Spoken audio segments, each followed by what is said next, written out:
कुठे ते पहलगामला जो हल्ला झाला, मी ज्यावेळेला त्याच्यावरचं मी पहिलं ट्विट ज्यावेळेला केलं त्यावेळेला मी सांगितलं होतं की ज्यांनी हल्ला केलाय त्यांना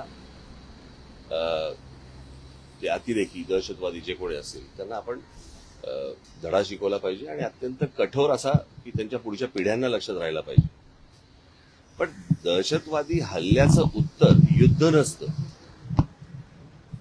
कळलं का? युद्ध हे काय उत्तर नाही. आता अमेरिकेमध्ये 2 ट्विन टावर्स पाडले, पेंटागॉनवरती त्यांनी हल्ला केला म्हणून त्यांनी जरा जाऊन युद्ध नाही केलं, त्यांनी ते अतिरेकी ठार मारले. हे तुम्ही दुसऱ्या देशामध्ये युद्ध परिस्थिती आणायची आणि आता ते काय मॉक ड्रिल करायचं आणि मग ते सायरन वाजवणार वगैरे वगैरे. मुळात ही गोष्ट का घडली हे पण आपण लक्षात घेण्यासारखं आहे. मला असं वाटतं की थोडंसं अंतर्मुख होऊन आपण आपला विचार करणं खूप गरजेचं आहे. पाकिस्तानला काय बरबाद, अगोदरच बरबाद झालेला देश आहे तो, त्याला काय बरबाद करणार तुम्ही? आणि प्रश्न असा आहे की ज्या अतिरेक्यांनी हल्ला केला त्या अतिरेकी अजून तुम्हाला हातात सापडलेले नाहीयेत.